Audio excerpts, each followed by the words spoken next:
Welcome to another live episode of the Wisco Fanatics Show, where we discuss the Packers, Bucks, Brewers, Badgers football, and basketball from an optimistic perspective. Wisco Fanatics is brought to you by Cardboard Legacy, Wisconsin's most complete sports card shop. Buy, sell, grade, and consign all at their location in Oshkosh.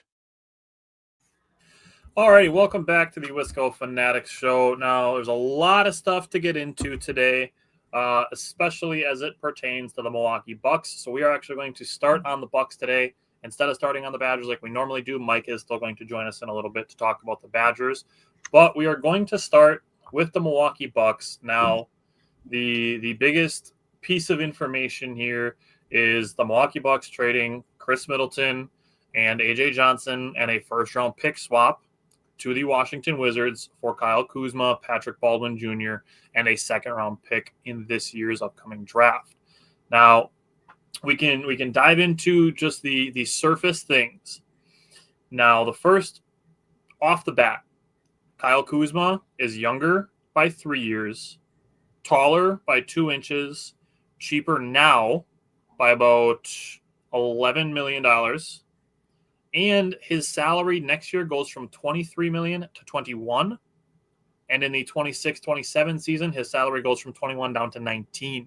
So his salary actually decreases for the next 2 seasons after this season. So that is going to first get the Bucks under the second apron. Now we've had a lot of these conversations today about what that means for the Bucks. It means that they are now allowed to do 2-for-1 trades. So they can do a Pat and a Bobby for a $20 million-ish player. They could do, a Pat and DeLon Wright for about a $12 million-ish player. They can do things like that. They can do multiple players for one-player trades now that they are under that second apron. It also gives them a little bit more flexibility in availability of their future picks, which is if they finish under that second apron for multiple years in a row, they then get access to more first-round picks that they can trade in the future. So even just that part of it, the financial aspect of it, and the flexibility that this deal makes is a factor in this trade. And then we can get into my couple other things. One, Giannis gave a vote of confidence for Kyle Kuzma. That's a big deal. There's nothing in this deal that is making me concerned that Giannis is going to be gone in the offseason or want to be traded. It's absolutely heartbreaking to lose Khris Middleton. There's no version of this that was going to end with us being happy about it. But Giannis being on board, it does calm the nerves a little. Yep. Next, my big thing is we avoided 2 players.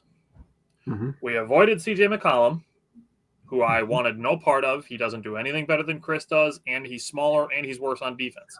Yep. And he makes the same amount of money. Yep. And we avoided Bradley Beal, who makes almost $20 million more than Khris Middleton, is smaller, shoots a little bit better at the three-point line, very small bit better at the three-point line, but the Bucks avoided CJ McCollum and Bradley Beal. That's a win in my mind. Yeah, absolutely. Also, I gave you this kind of what-if question, and I understand we're going to be playing some what-ifs when we talk about Kyle Kuzma in a second here. Yep. But what if Khris Middleton would have retired at the end of this season? Yeah, that was a really good question. Khris Middleton would have retired at the end of next season. Yeah. It's not something that has really been, given as a possibility or an indication that it's something that he might do. But, I mean, there's no denying his injury history, which he's been healthy for the last 2 playoff runs. But that's obviously you still need to get to the playoffs. And, as long as the Bucks are out of the play-in, I'm not super worried about it. But, I mean, you want to have guys healthy for the playoffs. Yeah, absolutely. So Kyle Kuzma being able to play more minutes than Khris Middleton has is a benefit. Now, the other really big thing about this, obviously besides the flexibility in trade, is it's going to free some money up this summer. Yes. So even if between today and tomorrow at this time, we don't have any other big moves from the Bucks, like we're going to talk in just a second, some other players the Bucks could target. If the Bucks don't make another big move before tomorrow, it isn't going to be like, oh my God, John Horst needs to be fired for not doing enough to make this team a championship contender this year. because Dame and Giannis aren't going anywhere. Kuzma's not going anywhere. Brook Lopez is a free agent, but it's going to give the Bucks flexibility this summer to maybe not hedge this year and next year as like we'll be 50-50 in on each, but for the Bucks to go a little bit heavier into trying to go in all in next year. I mean, when you just brought something up that people aren't taking into consideration as well, talking about Brook Lopez, right? Mm-hmm. You were talking about Khris Middleton. Maybe he retires. Maybe Brook Lopez retires. That's another $24 million that's going to be on the books for the Bucks to play with. Obviously, they'll have to replace Brook's production, but getting $24 million plus the money they saved, an extra $11 million on top of that with trading Khris Middleton, that allows you to go after a guy who Tyler has been talking about. Let's finish talking about Kuzma, and then we're gonna come back to that guy. I know. I'm just putting that in there for people. We're gonna come back to that guy because I'm really excited to talk about that guy. Yes. So let's talk about Kyle Kuzma. So you give me your thoughts on the trade, and then we'll talk about Kyle Kuzma specifically. Okay, so obviously people were freaking out, right? We found out about this trade. It was kind of broken to us, while we're in the middle of our workday, and everybody's just kind of like, what the heck, right? And then you get the knee-jerk reactions. And, something that me and you have really worked on is trying to take a step back and look at the different perspective instead of being like, man, that sucks. One of the main players from a championship team in Milwaukee, which is really special in Milwaukee, a championship team in Milwaukee, first one in 50 years. We don't win that title without him. He's gone. So instantly your brain goes to all the nostalgia of, oh my God, remember when Khris Middleton did this? And that's fine. That's usually stuff that you do when somebody retires, not when you trade them. But for me, when I took a step back and I looked at it, there was a few things. This move had to happen. And I know that people don't want to hear that, but it had to happen. The injuries were really starting to catch up. There's people talking about, he had consecutive good games in a row. Well, I don't want to be that guy. Very easily for him to have a setback with his injury and then he doesn't play for another 3 games after that. And I really am walking a fine line here. I don't want to be disrespectful because Khris Middleton was awesome to the Bucks. I want to say that. He was awesome. I enjoyed watching him. Giannis and Khris together, they were tremendous. It was a lot of fun, a lot of good memories there. But this is something that had to happen on the basketball business side of things. And, when you get a guy like Kuzma, the last time he played meaningful basketball was on the Lakers before he got traded to the Washington Wizards. And that's what I really went back to look at because he's now back in a situation like that, right? So now he's got to tick that back up. The competitiveness is back there. And the last time that he played meaningful basketball, he shot 36% from the three-point line. That's very good for a guy at his size, 6'9". He's going to be a floor stretcher. And then he had a really good defensive rating. He was a 107, I believe, defensive rating. You could definitely live with that. What was that? 109. I have it pulled up here. 109. Oh, it was 109 back in. Okay. Either way, not far off. Not far off, and that's a pretty good defensive rating. Yeah. When you consider, again, I'm not trying to be a dick. When you consider what we see from Bobby Portis, just calling a spade a spade. So to give the context, the defensive rating is the amount of points that you would give up per 100 possessions. Yeah. So if 5 Kyle Kuzmas were on the court, they would give up 109 points per 109 possessions. That's not bad. No, that's not in today's world. That's not bad at all. No, that's in today's world, like 120 is like an average. Yeah, right. So then you also factor in that he can help with rebounding, being his size, and that's something that the Bucks have struggled with recently.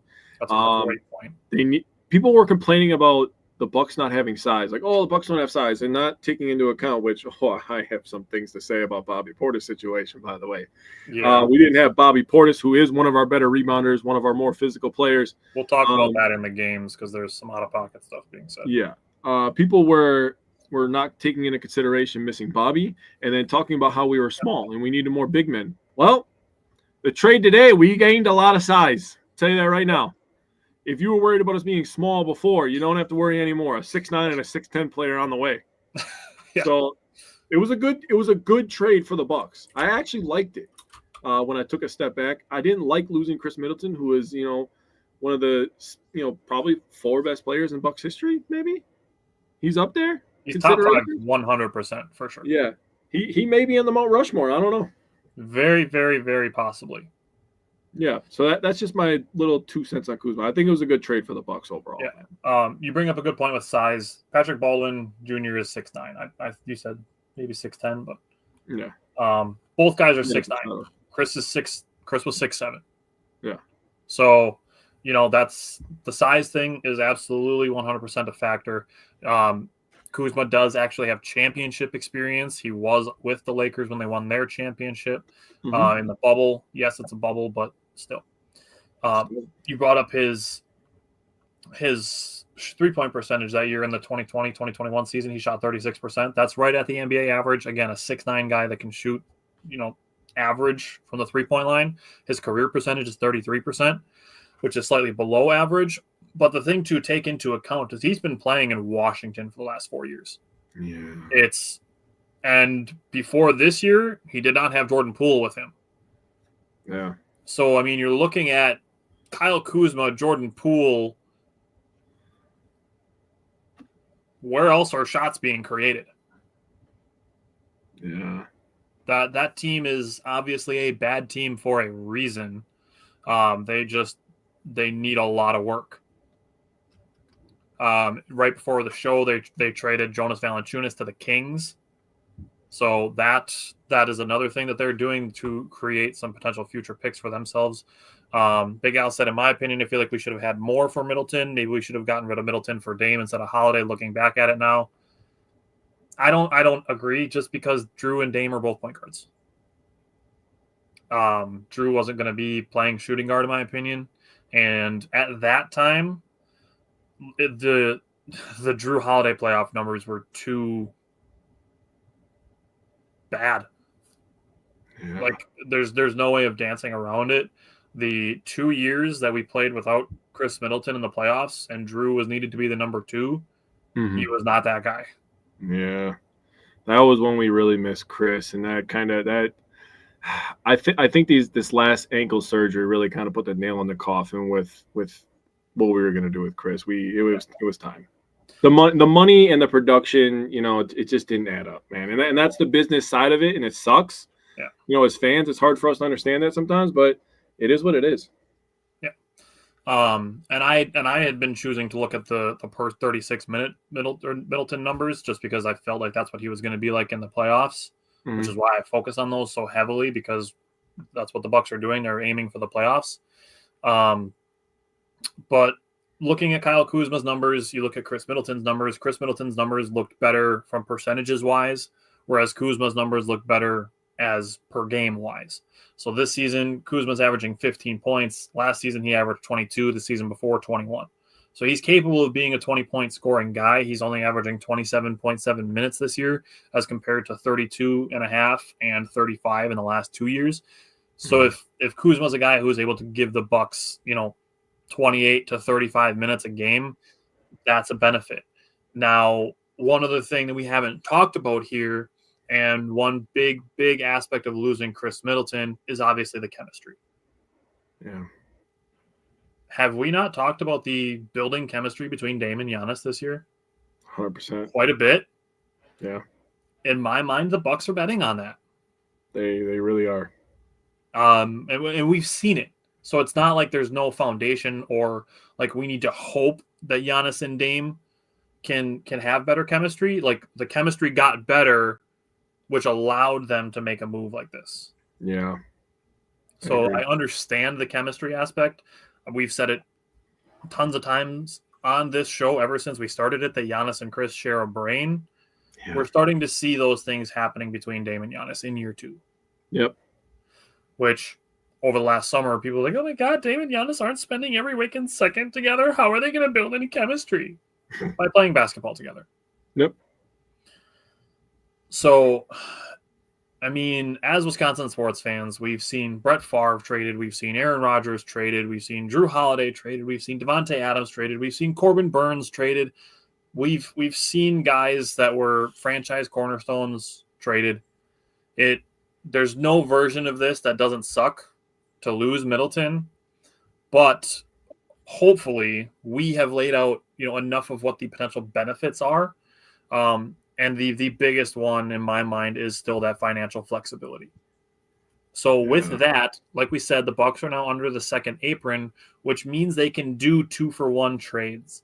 So looking at a list here, I'm not sure who you all have on your list, but I guarantee you I have more names on my list. So I'll let you go first on some other guys that the Bucks could target between today and the 2:00 tomorrow trade deadline time, which we may go live after, briefly just to discuss anything else that the Bucks do.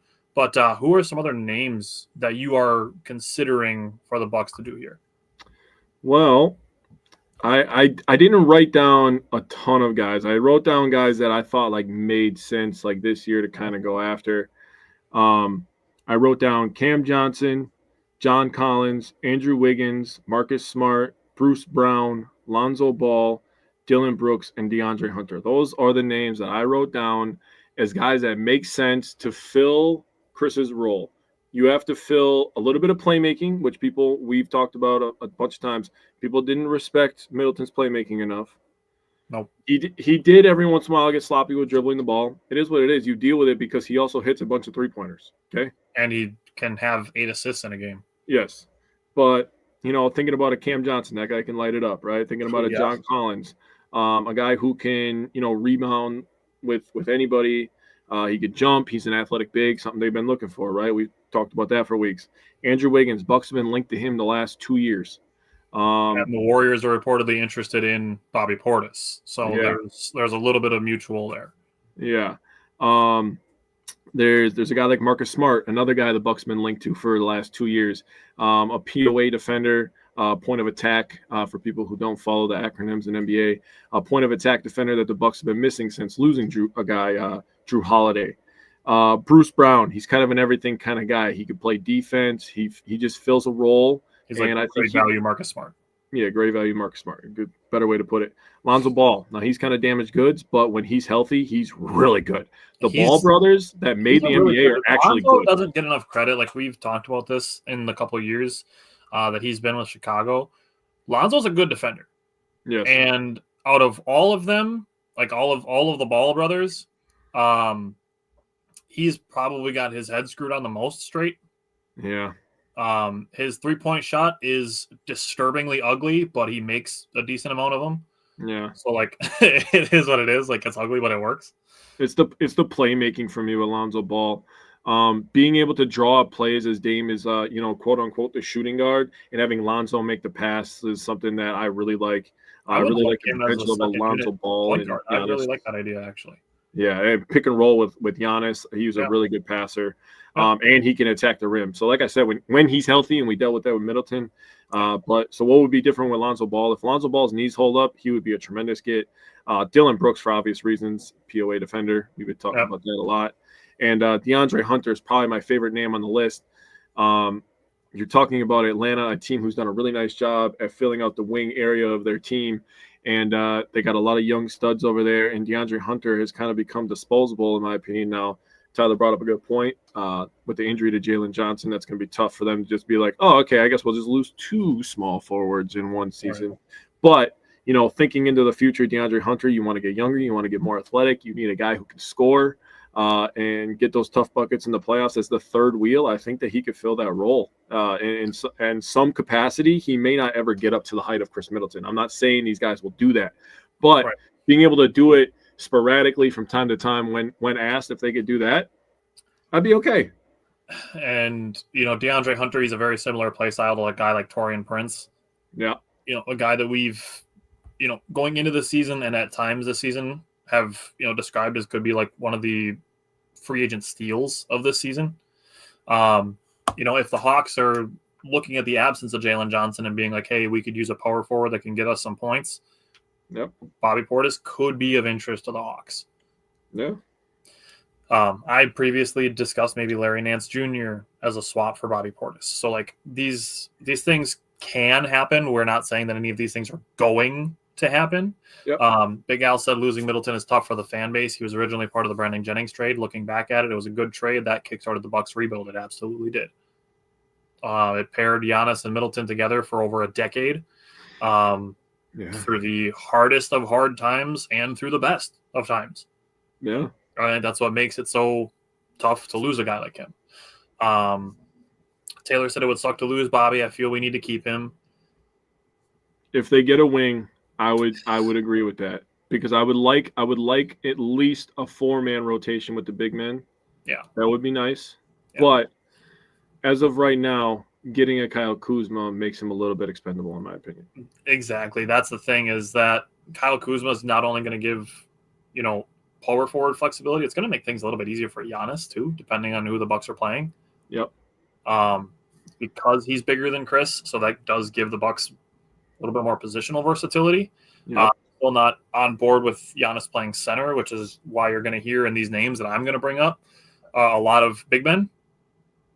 But my dad said, please no Marcus Smart, can't stand his face.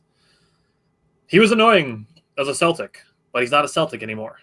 We could do the thing that the Celtics did and grab the discarded defender from our former rival and be like, hey, you want to come with us and win a championship that your former team could be like, shit, we should have maybe held on to that guy.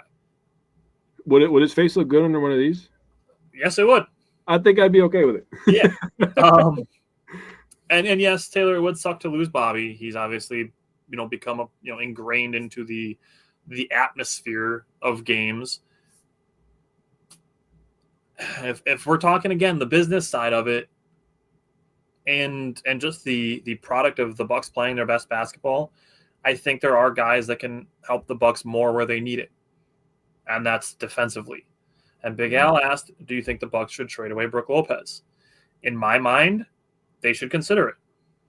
And I'm not saying that they should look to shop Brook Lopez, but the guy that Jake and I, who, if the Bucks were able to make a deal work, either like today or tomorrow, or in June when free agency starts, a guy that we would be thrilled to have on the Bucks is Miles Turner. I've brought him up for 2-3 years now, at least. And the Bucks talked to the Pacers about him last year. They had conversations about Miles Turner for Brook Lopez last year. And this year, the Pacers have said they are not willing to give Miles Turner a $30 million per year deal. I think the Bucks could. Oh, they will. I'd be willing to give him $30 million a year. Oh yeah, dude. If you get rid of Khris and you get rid of Brook and you bring in a Miles Turner, you open that window back up more. Yeah. That, like, Miles Turner, he, in my mind, would be the only guy besides Anthony Davis that would be perfect to play with Giannis. Yeah. Because he can defend, he's athletic, and he can shoot threes. Yep. It was Anthony Davis, Miles Turner, and Brook Lopez.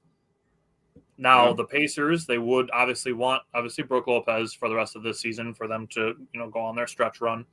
And the Bucks would have to give some picks consideration to it. But in my mind, if the Bucks were to do something like that, it would have to come with the caveat that the Bucks were able to talk to Miles Turner about an extension before trading for him. Yeah. Going rental for rental isn't something I really want to do. I still would, but I would expect that if the Bucks were going to do that they would offer the Pacers a little bit less of draft consideration. Yeah. So that's kind of where I'm at with that. Riley said he hadn't thought of Miles Turner much. He would be such an upgrade on the defensive end. He would be a good upgrade defensively. Brook Lopez is still, in my mind, a little underrated defensively, mostly by Bucks fans. But Miles Turner's athleticism would be a factor.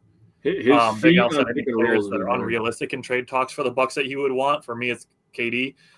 I did actually mention that to Jake. I'm like, there's no version of this that doesn't end with us being sad to lose Middleton unless we fuck around and get Kevin Durant. Yeah. But, so yes, that would be the one. I mean, other than that, like, there's a way that if the Bucks trade Bobby, Brook, Pat, Marjan, and Chris Livingston, that they could get Jimmy Butler. No. It would be a wild scenario, and obviously you're giving 5 guys to get one. But that is an unrealistic one that you could put in there. But if we're going by the realistic names that I have in mind, one would be maybe Herb Jones. I don't know if the Pelicans really want to move him. He's a guy in my mind that has the potential to be a future defensive player of the year. Yep. That would be a big deal for the Bucks defensively. You mentioned Marcus Smart. Talked about Miles Turner. The last summer, the Bucks were talking to the Pistons about Jalen Duren. Yeah, I would love that. I would absolutely revisit that. That dude's a walking double-double. Yep. Another guy that the Bucks have had conversations with is the New York Knicks, potentially for Jericho Sims, the backup center for the Knicks. It could just be something as simple as Jericho Sims from Arjan Beauchamp. Simple. Fucking send it. This is one of those moves that I could see, like I said a little bit earlier, that the Bucks don't go heavy all in this year, but go, kind of all in, and then heavy all in next year. That Jericho Sims would be something like that. Mhm. One guy that I had previously mentioned was Brandon Clark. A guy that we talked about last summer was Steven Adams. These are some of the guys that could be brought up as potentials. Another rumor that I've read today is possibly Pat Connaughton for Cody Martin. Yeah, I read that too. I'd be okay with that. Is there any way to get KD? It would be basically the same way that we'd have to get Jimmy Butler. It would be like trading 5 guys for 1. So I heard that Durant doesn't want to leave Phoenix. Yeah. He's kind of firmly putting his foot down that he wants to relax in Phoenix. That's where old people retire anyway, so. So, yeah, it's technically possible, but I would say unrealistic. Yeah. 2 other guys that I would 3 other guys. One that I brought up previously, Robert Williams III. Just do Bobby for him straight up. Easy. Yep. That works. That gets the Bucks better defensively, and it gives them a backup big man. That would be very doable. Bojan Bogdanovic from the Nets. They give the Bucks another big shooter, just another big guy on the team. That would be, you could do Bobby and Pat for Bojan Bogdanovic. And one last one that I've read is being dangled as a potential trade piece that the Bucks could trade Bobby Portis and Pat Connaughton for. I think you're going to be kind of like, ooh, when I say this one. Jakob Poeltl. Okay. Size. Underrated. Rebounding. Okay. Actually, I don't hate that when I think about it. I mean, as a fan, I got to be honest. I feel the same way as everybody else about Khris Middleton. Like, I love Pat Connaughton. I love Bobby Portis. Yep. But in the grand scheme of doing the right thing for the team, on paper, that makes sense. And I know he's younger. I'm going to look up exactly how much younger. Jakob Poeltl is 29. So he would be on the same timetable as Kuzma. Yeah. Which is the timetable that, the Bucks are with Dame is in the next 5 years. Yep. So, again, we're talking about guys that have been here, guys that were here for the championship that it would hurt to lose. But, if we're talking, are we going to try to get another ring, or are we going to try to keep around the guys that we like? We have these discussions with the Packers. It's an uncomfortable conversation, but it's one that I guarantee you John Horst is having all day today. He's been having it for the last 3 months and not sleeping and living off coffee, bro. All right. Anything else you want to say on the Bucks trade or potential trades that they could make in the next day? No. Okay.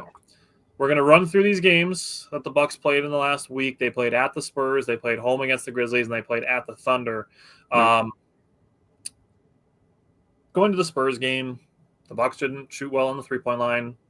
We've said it all throughout the season. That correlates to losses strongly. Yep. It was good to see Pat make a couple. Damian Lillard was 3 for 7. That's not bad.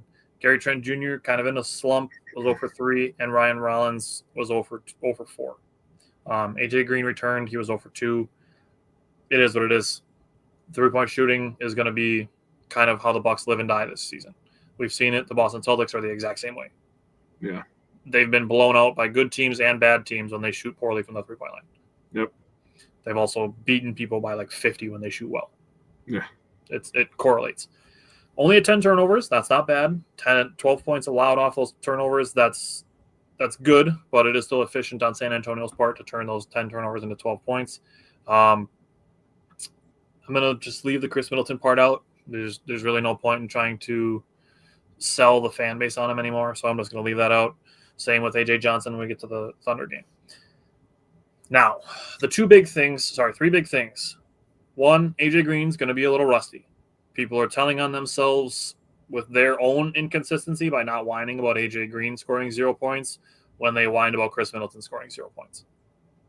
That tells me that it's not about the points. It's about trying to scapegoat somebody and making all of the team's shortcomings fall on one person. Could apply that same energy to Bobby Portis when he comes back from a death in the family, which people were very disrespectful online about, by the way. Yeah, and I don't appreciate that either.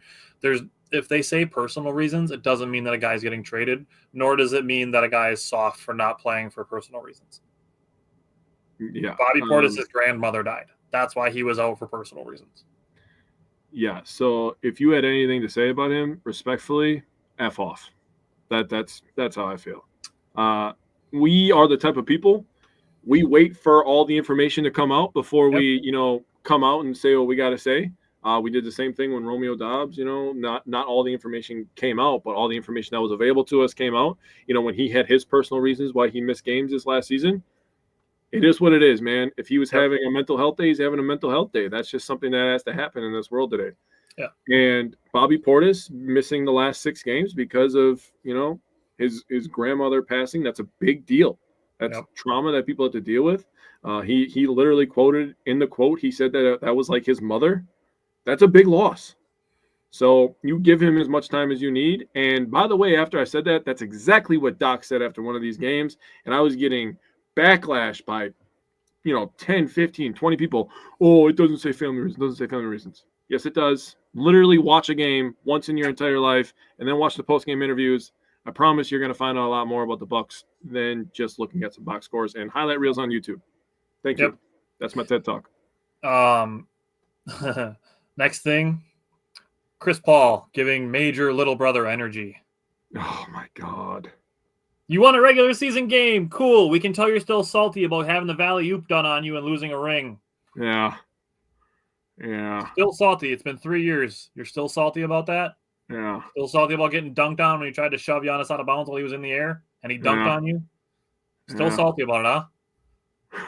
Still salty about it, huh? 3 years you've been holding on to that. But hey, you're front running today because you won a regular season game. Good job, buddy. Congrats. Happy for you, Chris. Yeah, I agree. The last thing with this game, Big Al said when Bucks fans say AJ Green, I think of Bengals AJ Green at first when he became a household name. I love Bengals AJ Green too. I kind of hoped when he went to the Cardinals that he was going to end up being a Packer, but that was right when we very, very first started this show, actually. Yep. 2020. And Steve, you're going to love this. So let's say the people just predicted 50 wins for the Bucks, right? That means 32 losses. Ringless point guard. Valid. That means 32 losses. Are people seriously, and I'm not saying this to anybody that's in our comment section, this is going to go more so for people you're going to see in other comment sections and just groups in general. Does that mean that you are going to complain 32 times that, quote, this loss shouldn't have happened? And that doesn't even include wins that people complain about. Yeah. So you're talking potentially 40-ish times that people are going to complain. You realize that that's almost half of the entire season. You are spending 50% of your time complaining. Do you wonder why you have a negative outlook when you spend 50% of your time complaining? And for some people, that's generous. Do you realize, like, over the course of the season, how much complaining that is? People have to learn to take losses in stride. And this week of Bucks games is a perfect example. The Bucks were 0-3 this week. Obviously, one of the games was kind of just like a toss it to the wind. Yep. But give me your thoughts on the Spurs game, and we'll talk Grizzlies and Thunder. Yeah. So since we're leaving the Khris Middleton section out, I'll leave that out as well. I thought the bench played okay. For all things considered, they scored 35 points, 18 rebounds, 5 assists. No Bobby Portis on the bench, so that's pretty good. They shot 42% from the field, 31 from 3, so solid. Something that I started to take note of after the Bucks played 3 games in 4 days on their little West Coast road trip. Going to the Spurs, you could tell that Dame's legs, Torian Prince, Brooks' back maybe. Remember, people forget he just had back surgery 2 years ago, a little over 2 years ago. Having to play more minutes with Bobby out. Yep. Damian Lillard, his legs looked very tired. You could tell in the efficiency. On the drive, the Bucks scored 24 points. 8 of them came from Dame, and he only shot 33%. Catch and shoots, we had good efficiency all around the board. I had no complaints there. The percentages were nice. The scoring was nice. And it was divvied up very well. There was multiple players that contributed to the catch and shoot numbers. You get to the pull-up game, we scored 23 points from the pull-up. This is where a guy like Khris was really good in this game. But Damian Lillard, his legs just weren't there. He scored 3 points on pull-ups, and he shot 16%. So that's tough to swallow when you shoot 33% on drives and 16% on pull-up game, which is a majority of your points and how you kind of operate. You're going to have a tough day at the office. Something else I noted that wasn't as bad as people were saying. People were saying that the Spurs were just killing the Bucks in every area. We lost the points in the paint by 6 points. It's not that bad. Where they did kill us is the three-point shooting, as Tyler noted before. They doubled us up on three-point shots. So you're going to lose a game when a team hits 12 more threes than you. It is what it is, dude. That's the NBA today.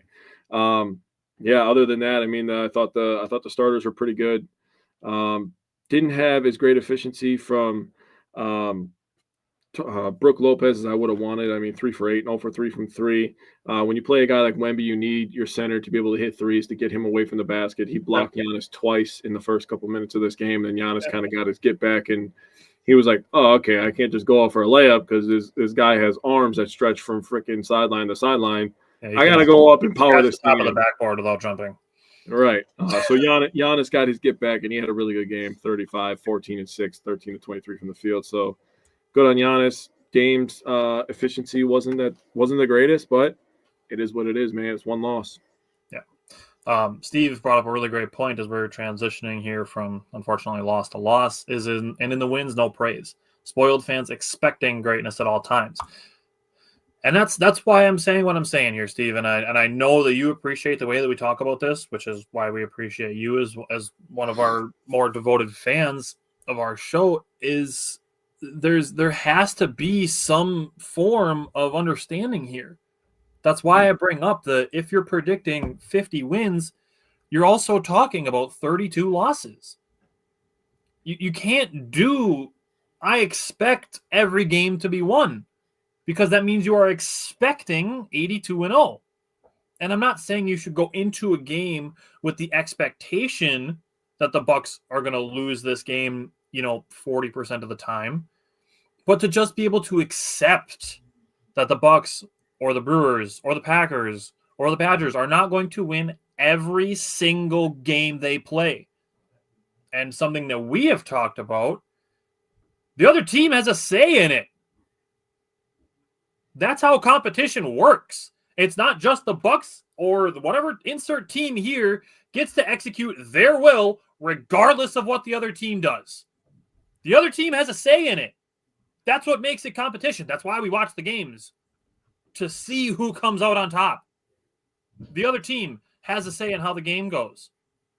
Well, I think essentially what you're trying to say as we wrap this little conversation up is the difference between – thanks for breaking the big news. Heart you, Jake. Hey, what's up, Justin? What you're trying to say is the difference between confidence and arrogance, really, if you think about it, right? You can be confident your team's going to win, but if you go into every game thinking that they should win, that's arrogant, because you're not taking into effect, the other factors, like the other team has good players too. I mean, the Grizzlies, we're going to talk about the Grizzlies. The Grizzlies were without their best player, but they still have other good players. Yep. Jaren Jackson Jr. has turned into a very nice player. He's a beast. I love Jaren Jackson Jr. Former defensive player of the year. Big fan. He can guard anybody. He's now a 2-time All-Star. He has continued to grow his game. He's expanded it out to the three-point line. He had a very good game against the Bucks from the three-point line. He plays tough. He plays the right way. You never hear anything bad about him. Even in the midst of all the stuff that happened with John Morant over the last few years, Jaren Jackson Jr. has been a staple there, been a very good leader for them. So Jaren Jackson Jr. is a stud. He might have to be put on the short list of people that we didn't respect enough that could guard Giannis one-on-one, in my opinion. But going into this game, obviously, as we always say, good game from Giannis. 2 for 3 from the three-point line is interesting. We haven't been able to say that too much this year. He hasn't shot many threes. First Damian Lillard, again, the efficiency wasn't there. I just wrote down his legs are cooked right now. He's getting no lift on a shot. It's hard to watch. Glad they gave him the day off. Honestly, I honestly, to God, I wouldn't be upset if he had the day off either. I wouldn't be that upset. But what I said to you when we were talking before the show is just give him one day off out of every 8 or 9 games. Yeah. Brook Lopez looked tired too. He looked slow. Everybody under the sun was talking about, trading him, getting rid of him. Yes, I agree with Tyler. They should explore it, but it doesn't have to happen. Yep. You still need size. You still need defense. Yep. Talking about getting rid of Brook Lopez, and people are like, oh, my God, our defense is so bad. You get rid of Brook Lopez, your defense gets worse. And by the way, this game against the Grizzlies was the 4th straight game that the Bucks gave up 125-plus points. Yeah. So it hasn't been good lately. Scoring on the drive, Giannis struggled. He scored 2 points out of the 10 that the team scored. He shot 25%. Scoring on catch and shoots, the Bucks had 45 points. Brook Lopez had 9 of them. He shot 33% on catch and shoot opportunities. Pull-up game, Bucks scored 28. Damian Lillard scored 4 on 20% shooting. So you're talking about your guy who's best at driving, shooting 25%. Your best stretch big, shooting 33% on catch and shoot opportunities. And your point guard, who is has a dominant pull-up game, shooting 20% on pull-ups. That's a recipe for disaster, honestly. Yeah. And to tie a nice little bow on it, after I talk about the paint scoring, where we scored 18 and Brooks scored 4 on 40% shooting, look at the rebounding and points in the paint if you want to see where this game got away from you. Yeah. The rebounding, the Bucks had 36 rebounds, 8 offensive, 28 defensive. The Memphis Grizzlies had 61 rebounds, 22 offensive, and 39 defensive rebounds. They had more defensive rebounds than we had total rebounds for one. So I just tallied them against each other. Defensive rebounds, they beat us by 11. Offensive rebounds, they beat us by 14, which led to 22 second chance points, by the way. Yep. And they had 61 total rebounds. That's 25 more rebounds than the Bucks had. You're not even taking into account the turnovers we had at that point. They're just getting 25 rebounds more than the Bucks. Yep. Points in the paint, the Bucks scored 36. They scored 66. You lost the rebounds by 25, and you got outscored in the paint by 30. That's where this game got lost. I agree, because you look at it, the Bucks actually outscored the Grizzlies by 18 points on the three-point line. Yep. Bucks made 6 more threes. This is one of the rare games where the three-point shooting did not correlate to the final result, because the Bucks were 20 of 45. That's 44%. If they shot that every game, that'd be fantastic. Yep. The 13 turnovers, 18 points off turnovers allowed. The Grizzlies had 3 more points off turnovers than the Bucks. They only had 2 more second chance points than the Bucks, and only 3 more free throws than the Bucks. Yep. So I agree with you that the points in the paint was the big thing here. The Bucks just kind of ran out of gas in the fourth quarter, similarly to the Clippers game, where the extra possessions were a big factor. Is that? Other than that, this was the game where Damian Lillard's streak of 20-plus point games was snapped. He had 13 straight games of 20-plus points before this game, and people are right back to calling him lame time and calling him washed. Still had 9 assists and only 3 turnovers.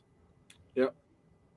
So, obviously still playing the game the right way, even though his shots aren't going in. So, he struggled, but this is his first bad shooting and scoring game. The game before you brought up his efficiency wasn't the greatest, but he was still over 20 points. This is his first bad shooting and scoring game in a month.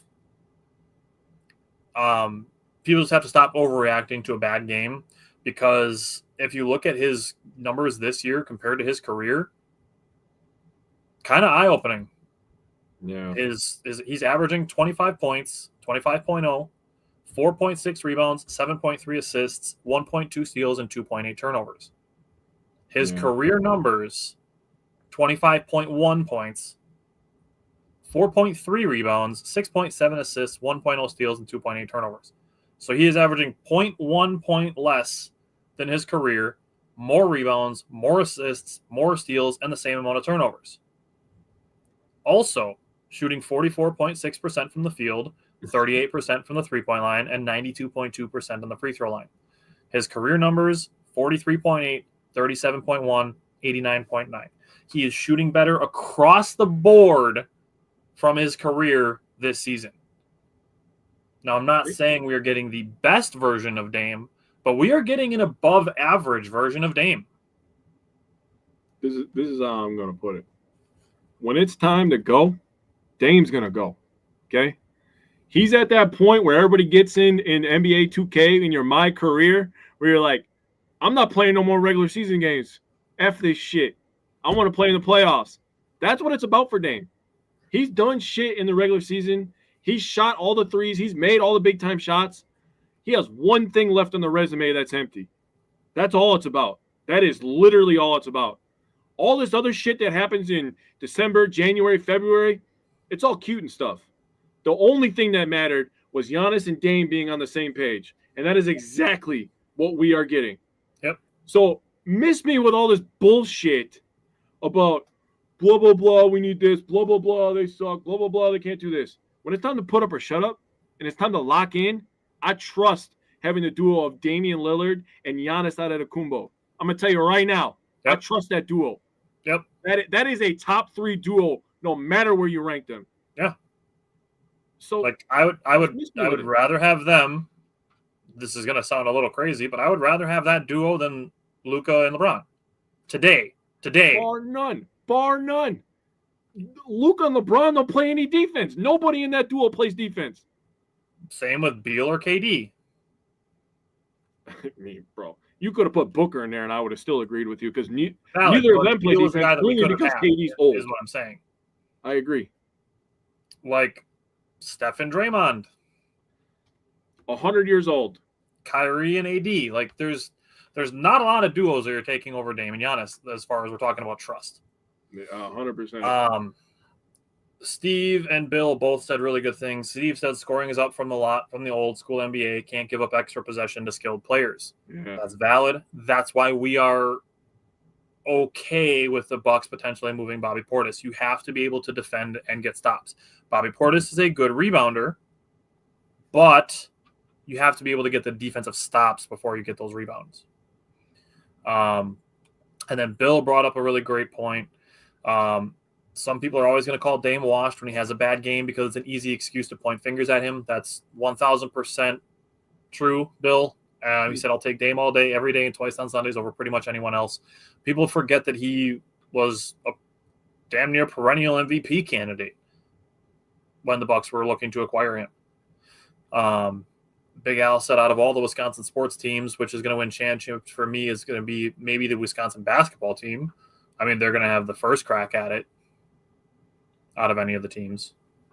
The Bucks could still win the title this year. Don't get it twisted. And are they as close as we would want? Probably not.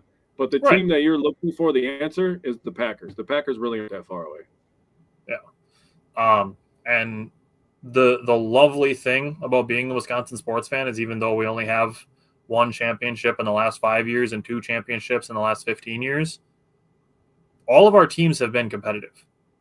Yeah. And at the end of the day, I understand that championships are what you want, but you can't ask for more than being competitive. Expecting more than being competitive is just unrealistic. Expecting your team to win championships all the time is unrealistic. But expecting your teams to be competitive is fair, and I think all of our teams have had that outside of maybe Badger football the last couple of years, but they're doing a complete program overhaul, so I'll let that slide. Yep, I agree. Steve said he saw that Dame and Giannis were rated the number 4 duo behind Tatum and Brown It's I kind wonder of who's hard on to that argue with that, strictly because they just won a championship. But other than that, like, annoyingly, I'm willing to bet you that Brunson and Karl Anthony Towns were above them. God. I don't trust them in the playoffs yet. That's tough. Big Al said Wisconsin sports is better than Illinois sports. I'm going to trigger a lot of people with that take. That's absolutely factual.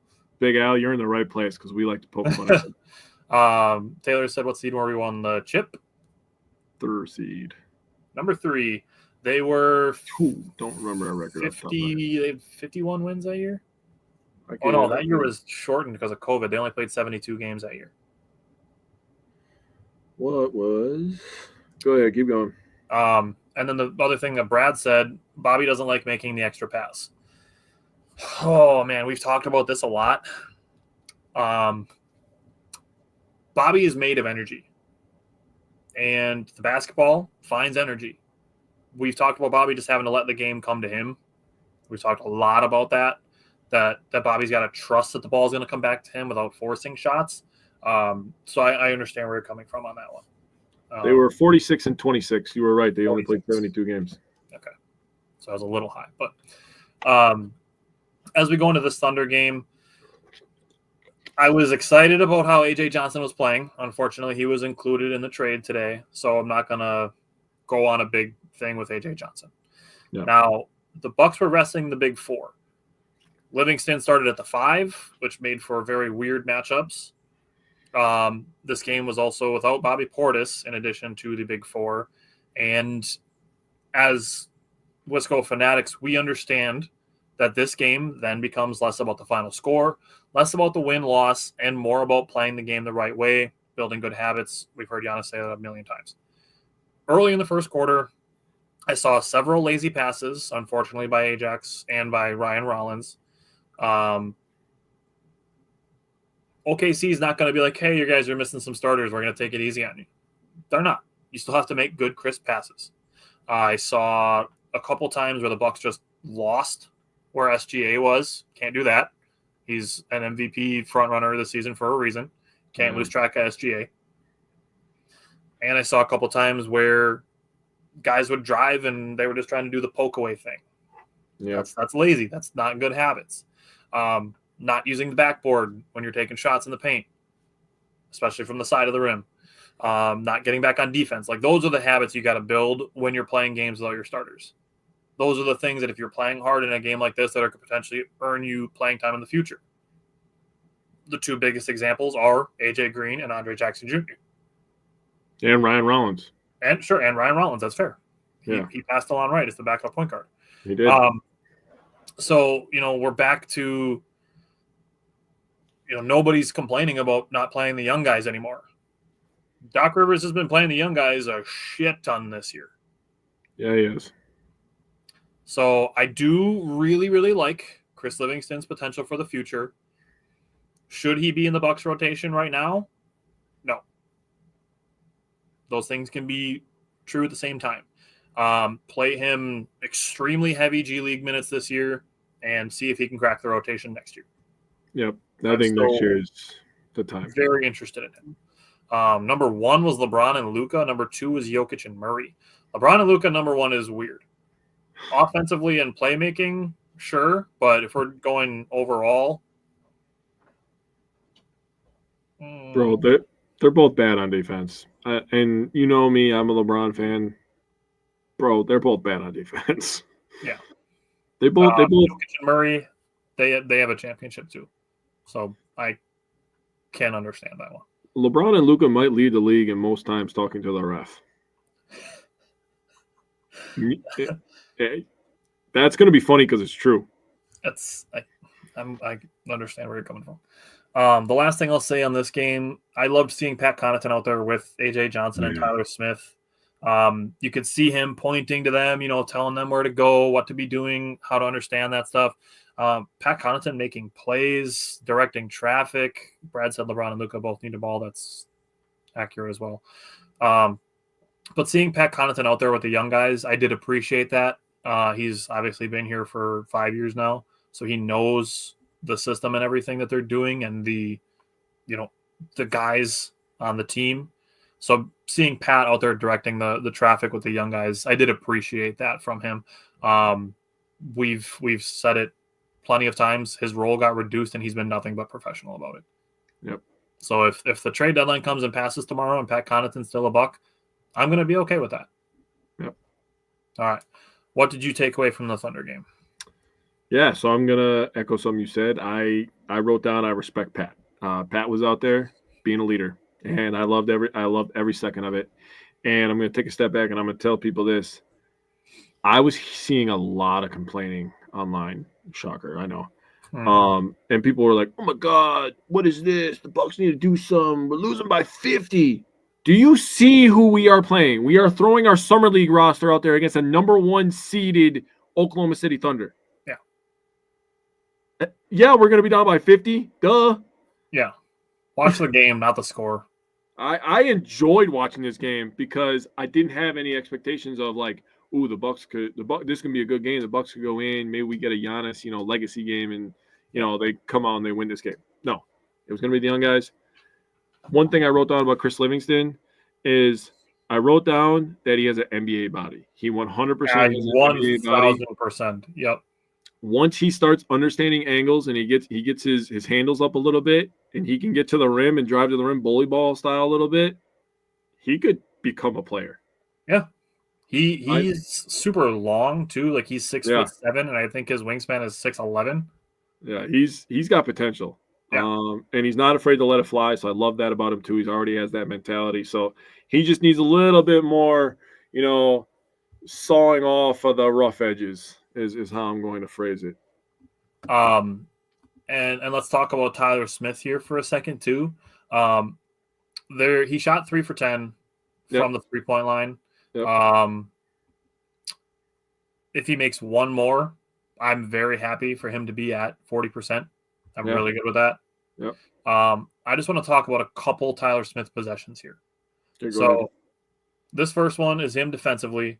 He switches, stays close enough to get a contest without getting under the feet. That's a good defensive possession. Next, this is an offensive possession. So you saw him do this. This is really smart offensive IQ for Tyler Smith to be setting this screen for A.J. Johnson. Yep. This can give him a lane to the rim. It's a potential cut for him. He could have taken this shot also. Yeah. He passes it up and sets. Dude, this is, for him to be understanding this is a big deal. He's 20 years old. Yep. And he's understanding that by sealing A.J. Johnson's guy when he tried to go under the screen, if he does this with Dame on the floor, that's a 3 every single time. Guaranteed. Yeah. And good for him to understand that he like you said, he sealed him off, so he went into like a box out, so he's able to move a little bit, so it makes it harder for the defender to come around. That is absolutely a 3-point shot with Dame. That is Tyler Smith preparing to play with Damian Lillard. Good for him because we're going to need him in the next couple of years. Yeah. And then drops a dime on the same possession. So 2 smart screens and a dime on the same possession. Love that from Tyler Smith. Yeah. And then again, he's defending right here up by the P for the Paycom Center. Gets a switch. Another screen. Switches again. And plays good defense on a smaller defender. Or a smaller offensive player. Yeah. So multiple switches, good defense, intelligent offense. I'm really excited for Tyler Smith in the future. Yeah. I think Giannis hit the nail on the head when he gave him kind of a Chris Bosh kind of. I like that. I was like, I could see it. When we did our draft prep last summer, Tyler Smith was the top of my list guy for replacing Bobby Portis. Yeah, he was, and you called it. And I did. Thank you. I only have one more thing I wanted to say. If Andre Jackson Jr. does one thing this summer, please create a go-to move on offense. And shoot 2,000 3-pointers every day. He needs the catch and shoot game if you're going to survive with the Bucks with Giannis, how it is right now. But he also needs a move that he can go to when things break down. If it's a little post midi, okay. If it's him doing a little crossover, getting to the rim, okay. He's got that athleticism to get to the rim whenever he wants. He's got a sneaky little bit of floater game, I think, too. Yeah, so develop if he can that shoot more. a three and make floaters, we're in business. Yeah, you get a little pump fake. If you're able to step to the side and shoot the three, fine. If they run you off the three and you can hit the floater, perfectly fine. That's how this works. That's all he needs. That's it. Yep. Bill said he was happy to see the youngsters get on the floor. Now the coaches and veterans both know what they need to work on them with. The people that are whining about the score aren't watching the game from a coaching perspective. That's absolutely valid. A development perspective, I'll say. So I'm glad that people that watch our show have that perspective, or people that are listening to us now are at least, getting that perspective from it. Yeah. Big ass, what is your biggest Bucks what if for maybe Jabari Parker? Maybe he might have been a Buck now. Maybe still would have been a Buck now, but it would have been interesting to see how they could have competed in the years where like Giannis was winning like most improved and stuff. That would have been some. Jabari Parker getting hurt early in his career is one of the biggest FU slaps in Bucks history. Yeah, it's unfortunate. Yeah. The alternative was Joel Embiid. I'm still glad they didn't draft Dante Exum that year. Yeah, I can't stand Embiid. Yeah. He probably has the same number of games played as Jabari Parker in the last 5 years. Yep. Okay. Steve said it's a great point, not just on the player. It's also the staff and the players knowing how to put young guys in position to succeed. It absolutely is. And that goes to Bino Udrih in Oshkosh for the Herd. Yeah. Jake and I are going to try to get some media credentials, potentially go and watch some of those guys and maybe talk to some of those guys. But that's in the works. So no definitive stuff on that yet. But other than that, the Bucks play tonight. So I don't expect Kyle Kuzma to be playing tonight. But maybe this weekend. So other than that, we're going to bring Mike in and we're going to start talking about the Badgers basketball team. So we're going to bring Mike in. Mike, welcome. How we doing, fellas? Pretty busy day in the sports world. The flip count was cold-blooded, my boy. And we still have tomorrow to go yet. So we might be going live tomorrow again to see what else is going to happen. Yeah. Okay. So going to the Badgers, we are traditionally Joel Embiid Rookie of the Year. They should retroactively take his MVP away too, because all he did was cry and he got it. Yeah. Okay. I don't know what else I have to do. Yeah. So traditionally, we are normally bad news first kind of guys. So we get to do that with the Badgers this week. We get the bad game out of the way, and then we get 2 W's. So, Mike, I'll start with you on Maryland. What did you take away from the guards last Wednesday night? Going into this game, I knew we were going to it was kind of an uphill battle going into it. I believe the Badgers were 5.5-point dogs in this game, which was pretty crazy seeing as, what kind of a streak we were on going into it. Maryland's a great team. They're 13 winning streak going into this too. So before this game, Maryland had road wins against Illinois and Indiana right before this. Yeah. They're also 13-1 at home this year going into the game with their only loss to Marquette. Going into this, it's definitely an uphill battle, but exactly. So I mean, going into that, we got to talk about Max Klesman a little bit. Unfortunately, this game, I was definitely a little disappointed in some of the areas, but I mean, he did find other ways to, contribute. Let's not be mistaken about that. He did get 31 minutes. He had 5 points, was 1 of 8 from the field. He did get 7 rebounds, 1 assist, and 3 steals too, which is good to look at. But some of the things that, what we consistently are seeing from him lately, he's got to take better shots, in my view. Some of them are a little bit, out of control-ish. I know in this game specifically.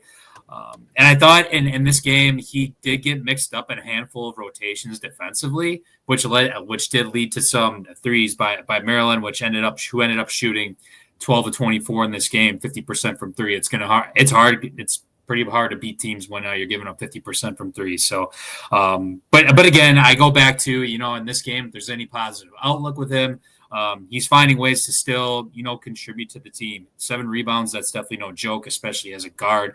So he's definitely finding ways, to contribute at the end of the day. Kamari McGee, pretty low key for the most part. I get maybe not low key, but I mean he did get 20 plus minutes, and that's something that I've been harping you guys for a while. Although I think part of that did have to do with the foul trouble with John Tonje and John Blackwell in this game, is what it is. But he did get 9 points, 2 rebounds, and 1 assist. Perfect from the free throw line, 4 of 4. He did hit another 3-pointer as well. Did have a couple missed layups. Not the greatest game for Cam all around, but still, the guy still deserves 20 plus minutes a game in my view. So not too bad overall. What was that? Something I noticed in the Maryland game, and then I really started watching it in the Northwestern game, is he needs to get better at boxing out his guy. Because there's been multiple times over the last week where his guy, and I understand you're the smallest guy on the floor, but when I see you going down by the rim and you're ball watching, that's a problem for me. That's the only gripe I have on him is he doesn't box his guy out enough, and it kind of costs us in this game.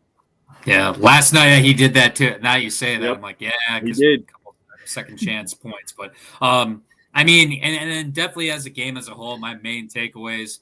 I kind of mentioned it before. This isn't a bad loss by any means. No. Again, Maryland 13-1 at home, only lost to Marquette. Marquette, we know how good they are this year. And all of our losses this year, I'm going back to it again. We were back in the double-digit turnover category. That's been a common theme in these losses, and bad starts to the games too. I don't have it off the top of my head, but I mean it was pretty not an ideal start for us. With Maryland shooting 50% from 3 in this game, 12 of 24, they get about on 8 on average per game.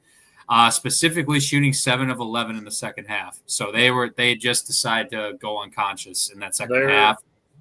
Their season average is 36.5%. They shot 50%. You take your cap and say good job and move on. Yeah, and the last takeaway, which this is a good one, I thought. The Bigs did a really good job, I think, defensively in this game on Derek Queen and Julian Reese. Derek Queen, who I think very well could be a lottery pick in this upcoming draft. I said it last week, even before the game. This was something I was going to watch personally. He gave up only 20 points in the paint, only 2 layups. But that kind of sacrificed it a little bit for Maryland shooting 50% from 3. But as Tyler said, they shoot 35, 36% on the year. So that's kind of, like you said, tip your cap. The strategy they were playing to. That's why I say you tip your cap. They played the way that the Badgers wanted them to. They just made an above average number of their threes. Yep. Yeah. So, I'm good with that, though. Go right ahead. So, in my mind, looking at the first half, you mentioned the slow start. Maryland, to their credit, was pretty tough defensively. The Badgers missed too many free throws and too many threes. The first half, they were 5 for 9 from the free throw line. And I'm going to take John Tonje out of the bus before I throw everybody else under it. Everybody but John Tonje in the first half was 3 for 11 for 3. So going into John Tonje, he made 5 of the Badgers' first 12 points. Was hitting his threes. He was 3 for 5 from the 3-point line. Was definitely the brightest spot of the game in my mind, with his 23 points and 6 rebounds on 8 of 16 from the field, 50%, 5 for 8 from the 3-point line. That's brilliant, and 2 for 2 at the free throw line. John Blackwell got into first half foul trouble. He scored on the first possession of the second half, getting to the rim. The Badgers opened the second half on a 9-0 run after Maryland ended the first half on a 7-2 run. So the Badgers were able to jump up to a 6-point lead to start the second half. Also got a dunk off a loose ball, made his first 3. Finished with just 10 points, was 3 for 6 from the field and 1 for 2 from the 3-point line. That's efficient enough. Just can't sit out half of the first half with foul trouble. Yeah. We've had this conversation, Jake and I, about Andre Jackson Jr. with the Bucks. When he got thrown out of a game, you're too important to be missing. Yep. That's how I feel about John Blackwell. Maryland made 3 straight threes in the second half to go from down 5 to up 4, and the 3-point shooting, like we've already discussed heavily, was just the story of the game. Non-John Tonje 3-point shooters for the Badgers were 4 of 21. That's 19%. Yeah. So Tonje by himself was about 62.5%. The rest of the team was 19%. So it's just a tough day, 3-point shooting, and that, in my mind, was the deciding factor. So, Jake, how did you feel about the bigs? Yeah, just going to tell you guys the first thing I wrote down here before I get into the bigs. I said, need someone other than John Tonje to score, please. That would be nice. I'm going to say this. I think that the Badgers play with good physicality. I don't think they lost this game by any means. I do think that Maryland won this game. I think if this game was in Madison, I think the Badgers would have came out on top. That's how evenly I thought this game was played. But their shots fell and ours didn't. That's really what it came down to. Nolan Winter, 9 points, 2 rebounds, 3 assists.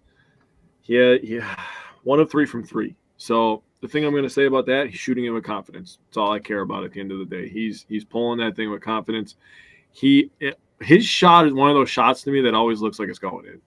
He gets such good arc on it that every time he shoots, I'm ready. I already have the hand like pre-up, like he's got a nice looking jumper, man.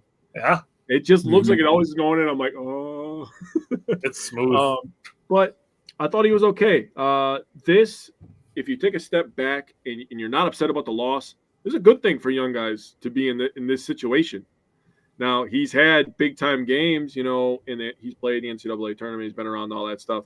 But to be getting real minutes as a starter in a hostile environment on the road, a conference road game against a team that's really good at home, that's a good experience for him. Good experience for guys like Xavier Amos, who's probably never been in that situation either. Now, he only got 9 minutes, didn't score in this one. But I do have something to say when we get to last night's game about Xavier Amos that I'm so proud of him. So look forward to that. Gilmore, he only took 2 shots, was really kind of a non-factor in this one. The best big man from this day was Steven Crowell, 10 points, 9 rebounds, 3 assists. And honestly, Steven Crowell has probably hit his ceiling, and he just wasn't helping with scoring. We needed him to be a little bit more aggressive, a guy who was a fifth-year senior. Tonje kind of doing it by himself. I in my opinion, would have expected more out of Steven Crowell, lean on him a little bit more to get us some big-time buckets. They had who was their big man that was in foul trouble? Julian Reese? Or what are you talking? Maryland had a big man that got in foul trouble right away in the first half. I don't remember his name, but was it Derek Queen or Julian Reese? Yeah. Yep, Queen. Yeah, Queen. Once that happened, if I'm Steven Crowell, lights on. It's go time. That's what I would have expected from him, a guy who was a fifth-year senior. But not gonna kill him too much. It's one loss, and it is what it is. Did you feel the same way on Saturday against Northwestern? I did until the second half. Very, very tale of two halves game. I did. The first half was rough from my section of the notes. You want me just to keep going real quick? Yeah, just keep going. Yeah. Okay. Nolan Winter is doing a fantastic job progressing this season, adding stuff to the bag, adding chinks to the armor, whatever you want to like. Chink, chink, chink. I could do this, right? And he is already a good player, and the potential on this kid is unbelievable. Dog, imagine he adds like 10, 12 pounds of muscle. Dude, I don't want to get too far ahead of myself, but imagine he starts shooting that dirt fade. He put on, 15 from last year to this year? Yeah, dude. Yeah. He looks like a completely different human being right now. Steven Crowell. Oh, God, guys. I'm not going to sit on here and cuss you out because it doesn't matter. But, we talked about this when Guard had to call you out. Now you're kind of going back to where you were before you got called out. So do we have to keep calling you out or what's going on here? The light should already be on for you. That's all I'm going to say about that. Now, we're going to talk about the man of the hour. We're going to talk about Carter Gilmore. This honestly could not happen to a more deserving person. Absolutely. He's just a good guy. Seems like a goofball. Seems like a guy that just likes to be around the team. He's going to be the guy at a freaking bonfire in like 10 years. Like, oh, yeah, remember this game back in 2024? Like, dude, he's going to be that guy. You can already tell. But for him to have 15, he had 15 of the 19 points that the bet scored, by the way. 7 rebounds, 1 assist, 5 of 7 from the field, 3 of 5 behind the arc. Oh, my goodness. He was going crazy. He had back-to-back threes in the second half. When the Badgers' offense was on life support, it was basically John Tonje. John Tonje was the offense in the first half. Yep. And for a lot of the second half, too. Other people stepped up, but I'm not trying to step on toes here. And then he also had a putback that gave the Badgers the lead in this one in the second half. So he was doing it from all areas, from outside the arc, which is a new thing for everybody in Badgers Nation this year, including himself. And then doing it the old-fashioned way, getting some layups. Man, I was so happy watching this. I was like, oh, my God, dude, this is like my dream come true right now. We're beating a Chicago team for one. So, Big Al, I told you, we give a lot of shit to Chicago teams. We were beating up on a Chicago team, and it was like my favorite player on the Badgers this year, dude. Like, it's so exciting for me. Got a couple stats for you guys, though. So, 9-point deficit in this one was the largest that they had to come back from this year and got a win. So, good for them. This was the 12th game for the Badgers to hit double-digit threes. That is the highest in school history, by the way. Yeah. 12 games. Tied it. No, it's Tied it. on the Badgers website. This game they tied it. Oh, okay. Maybe they tied it. I think Okay. 13 is the highest. I think Tyler's right. Yeah, they tied Okay. it. Well, Yeah, then let's the Badgers assume that. website is a bunch of liars.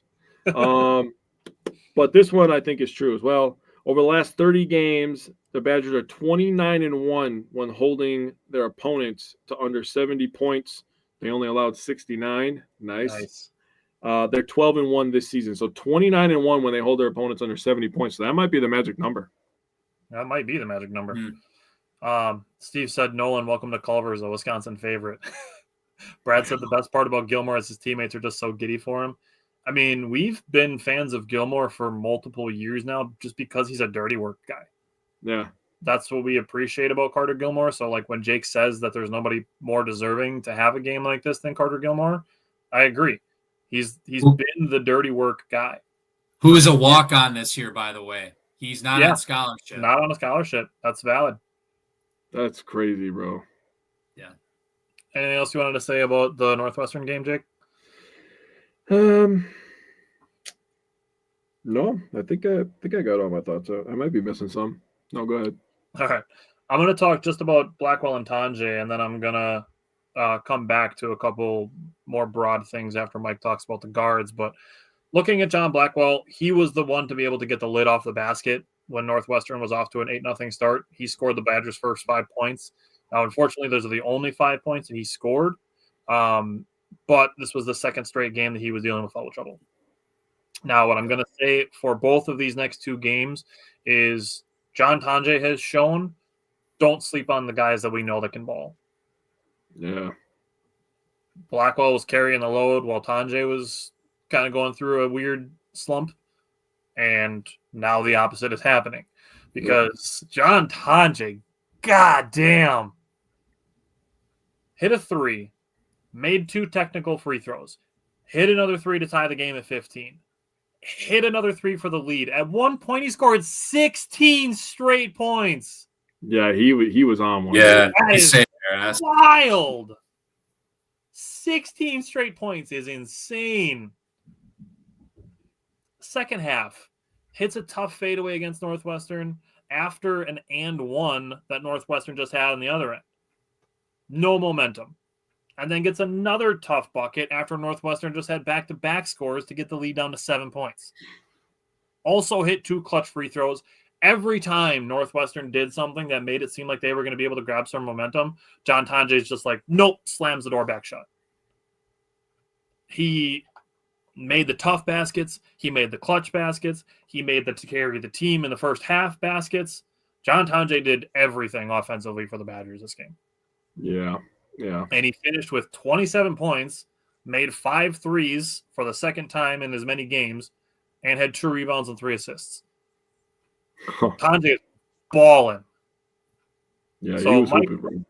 Mike, talk about the guards, and then I'll give some more broad game type stuff after that. Okay, yeah, run through this real quick. So I'm going to start with Cam and then go into Klez because I got to give him some flowers. But no, Cam was pretty quiet for the most part. Again, got 20 plus minutes, which is what I'm all for, as you guys know. But 4 points, 2 of 3 from the free throw line, 2 rebounds, 3 assists, 1 steal. Still padding the stat sheet at the end of the day. But I am going to stress the importance of Klezman in this game. First half, as you guys already pointed out, basically the whole team in general, with the exception of John Tonje, as we all know it, the game was ugly as shit.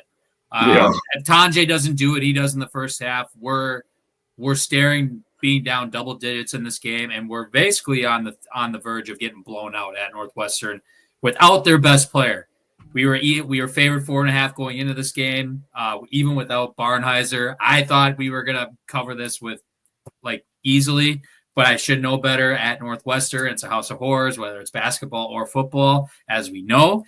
But no, I'm going to give Max Klezman actually some props because in the first half, he was looking like kind of trending towards the last couple of games prior whether it was making mistakes or just taking ugly shots. He stepped up primarily in the second half. He played 27 minutes. He ended up with 11 points, 4 rebounds, and 2 assists, all of which, all the 11 points were in the second half. So, everyone started clicking, it seemed like, in the second half. Obviously, you got Gilly James, who is probably MVP of this game, Tonje doing his thing. But I think Max Klezman definitely deserves a little bit of props, especially in the second half, because I think it was right when the second half started, basically, is when he got going right away. No, I just wanted to throw that out there because I think Klez started to play better. As I'm going to talk in the next game as well. I think he's got a little something going right now. So, but no, my notes. Thank God for Tonje. As Tyler said, scored 16 consecutive points in the first half. I do think we got to get away from these slow starts on the road. That's second game in a row on the road. Whether with 6 turnovers, I think we started 2 of 16 shooting with 6 turnovers, right? So that's something that we got to cut out primarily on the road.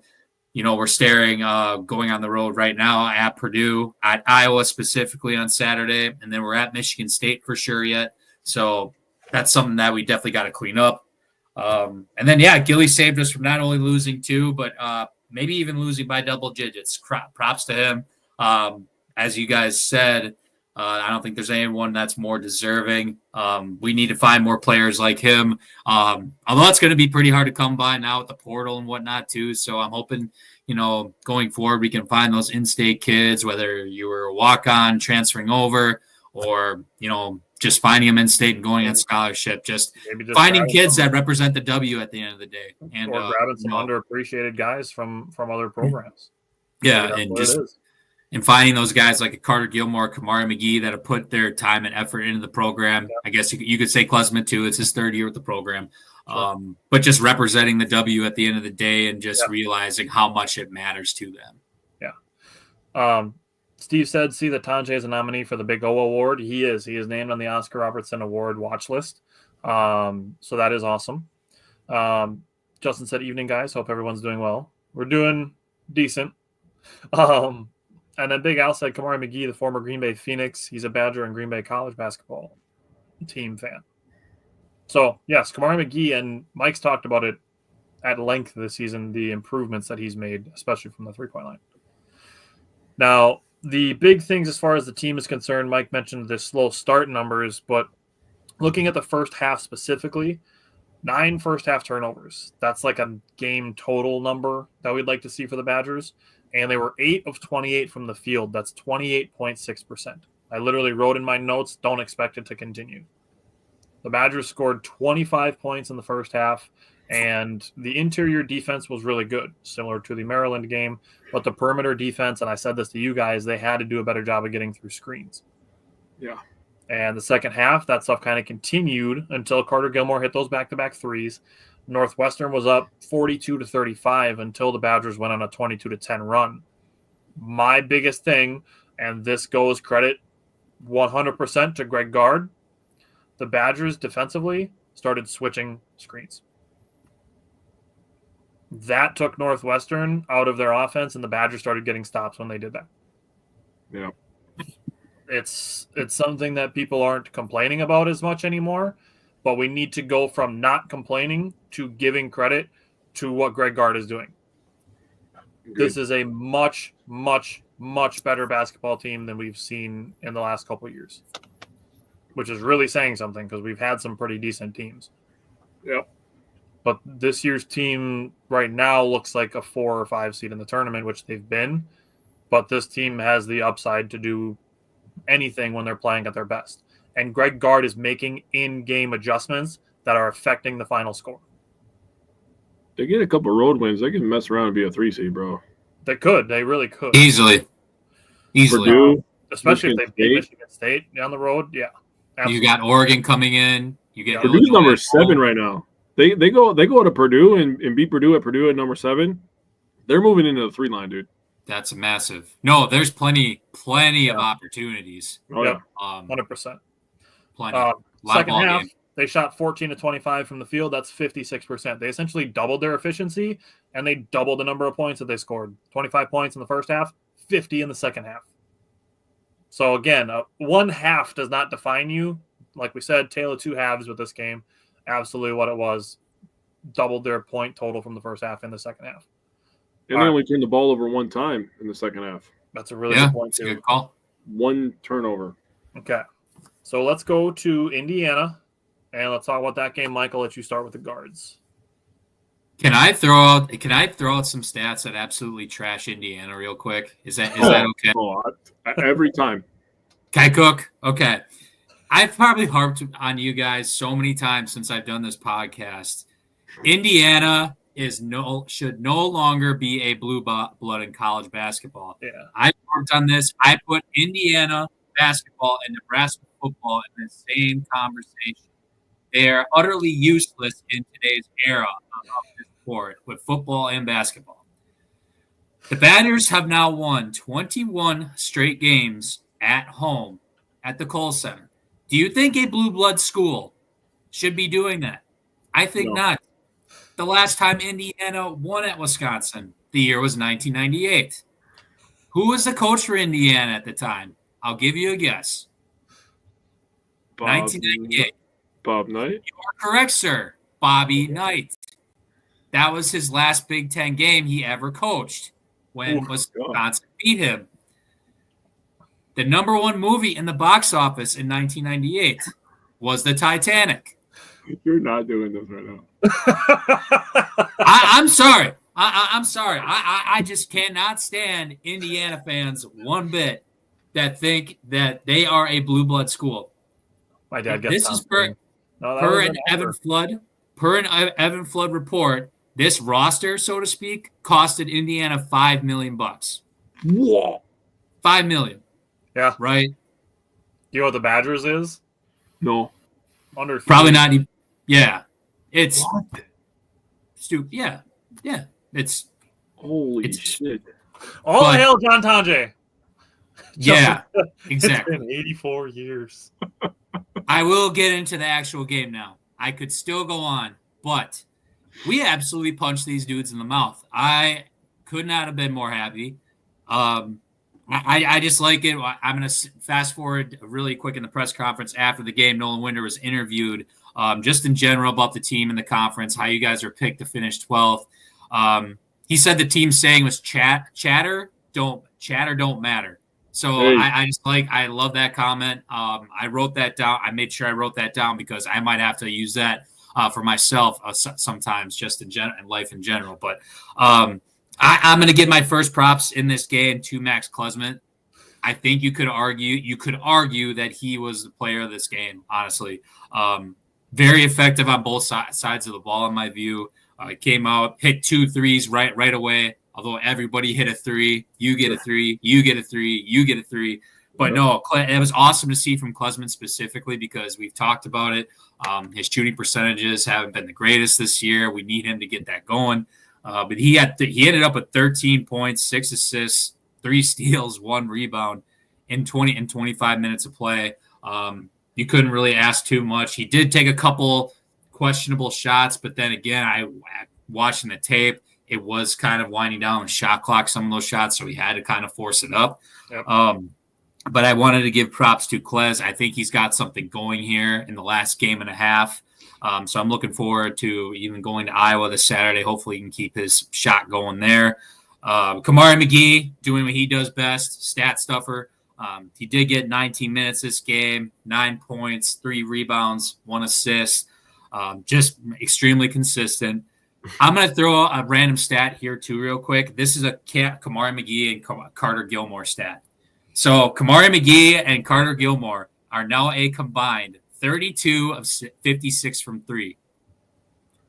50 in the Big Ten specifically, 57.1% in the Big Ten between the two, shooting the 3-ball. McGee this year is 19 of 33. Gilly is 13 of 23, which is just absolutely insane. But I had to throw that out there for the local guys. It was a great start. It was a great start to both halves in this game. The Badgers scored on 50% of their possessions, which is absolutely wild. I thought one of the biggest callouts, even defensively, 64 points was the third lowest Indiana has had this season. So I thought that was very impressive. I know Jake's going to talk about it, but going into this game, me personally, I was a little worried about what Umar Ballo would do against us potentially because he absolutely destroyed us last year at Arizona. Yep. I'm going to give the Bigs their props in this game. When you're holding a guy to 4 points, 6 rebounds, and he's supposed to be your stud, your bell cow, so to speak, you're doing your fucking job. So, And I wanted to I'm going to give one more call out. I'm just going to call out Amos, actually. Amos had 2 very clutch buckets in this game when we were going in a cup. We did go in a couple droughts. I'll be the first one to call that out. I'm going to call out Amos' specific bucket he got over Ballo. I think it was trending towards the end of the first half. Indiana cut the lead to about, I want to say it was like 10, 12 maybe, but Adrian Amos, he was driving to the basket, stopped, pivoted, had a shot right over Umar Ballo that went in, and that kind of ended the drought for us. So I just want to give a prop to Amos on that one. But he was very clutch in key situations. So I'm good with that. I'll trash Indiana some more if you guys want me to at the end of this. I'm looking up Gilmore's threes compared to AJ Storr because Gilmore's made 12 so far this year. I believe he's passed him, AJ Storr. I believe he is as well. I have Gilmore's January and February numbers. Not anymore. Storr is up to 14. But AJ Storr has shot 51 threes compared to Carter Gilmore being 12. Oh, no, he is ahead of it. Sorry, I read the wrong number. Yeah, Carter Gilmore has 15 made threes this year. AJ Storr has 14. I got to update my – I was doing Big Ten. Never mind. Okay, yeah, and go ahead. Carter Gilmore has taken 18 fewer threes. Damn. Efficiency. Yeah, love that. He also plays a lot more minutes to put on top of that, by the way. Yeah. That people aren't going to take into factor. They're going to look at the hardcore numbers. Gilmore plays a lot more minutes than AJ Storr. Yep. For a lot less money, literally not even a scholarship. Yep. There you go. So looking at the wings, John Blackwell, second half, actually I'm going to say this, just the Badgers got off to a really hot start, and neither Blackwell nor Tanjay played a huge part in it. But looking at the second half, both of them very aggressive driving to the basket. Mm-hmm. Blackwell started getting downhill in the second half. Tanjay, very good. What's up, AJ? Very good body control to get a bump and a dunk. Got another big drive and dunk that put the Badgers up 18 points with a minute 17 to go. Blackwell finished with 8 points, was 3 for 12 from the floor, which is obviously not good. That's 25%. That's obviously not good. Brad Storr's minutes have been very inconsistent. Yeah, he's getting like 6 minutes a game right now. But on a bad shooting night, it's good to see John Blackwell still locked into the getting 8 rebounds. That's 1 off of his season high. So it's good to see him still applying himself to the game when he's not shooting well. Had an assist, did have 3 turnovers, also had 2 steals. Like I said after Northwestern, don't sleep on him. He's capable of scoring 30. He's literally done it this season. John Tanjay finished with 15 points, 5 rebounds, an assist, a turnover, and a steal. But the the big thing for me, so the Badgers go on an 11-4 run out of halftime. Mm-hmm. and obviously the Badgers led the entire game. The Badgers led by double digits for 36 minutes and 37 seconds. Golly. Talking about a 40-minute basketball game, and the Badgers led by double digits for almost 37 minutes. That is demoralizing as hell. Almost 37 minutes out of a 40-minute basketball game, you're down by double digits. Yep. That's Vegas was right. We were 9.5-point favorites going into this.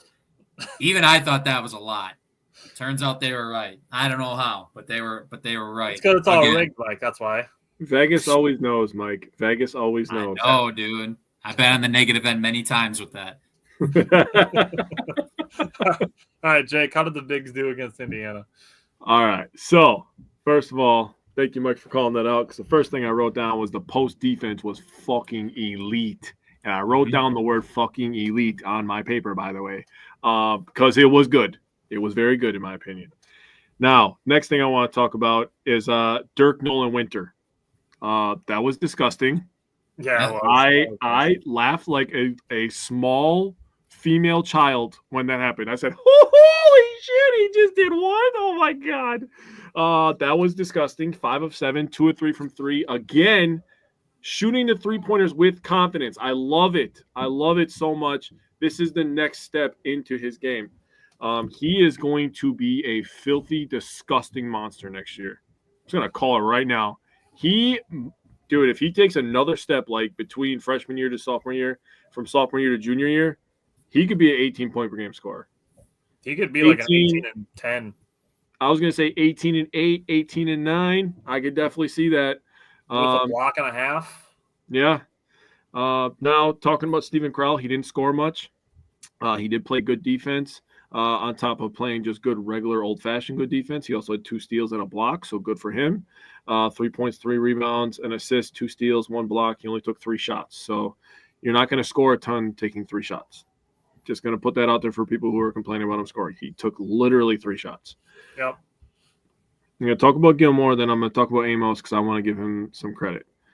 Yeah, I agree, Brad. No way Woodson could survive. I was hoping this would be the game that got him fired. Yeah, I was going to say, I'm looking for seeing a tweet fairly soon with him. Yeah. If Indiana's as serious as they're saying they are, like he ain't going to be around long. I don't know. That's losing at Wisconsin, really isn't going to be like the crap, you shouldn't have lost at Wisconsin. It's tough to win in Madison, but 21 in a row though. That's tough. Obviously, he's not the only coach losing at Wisconsin. Just pointing that out there. Carter Gilmore. Back-to-back double-digit scoring games. Love that for him. Back-to-back games hitting 3 three-pointers. He was 3 for 3 of this game. He had 10 points, 3 rebounds, and assists, 3 of 4 from the field. All 3 of his shots he made were from the freaking three-point line. None of this makes sense. If you'd have told me this going into the season, I would have been like, hell no, dude. I would have more sniper season loading. I was like, what is going on?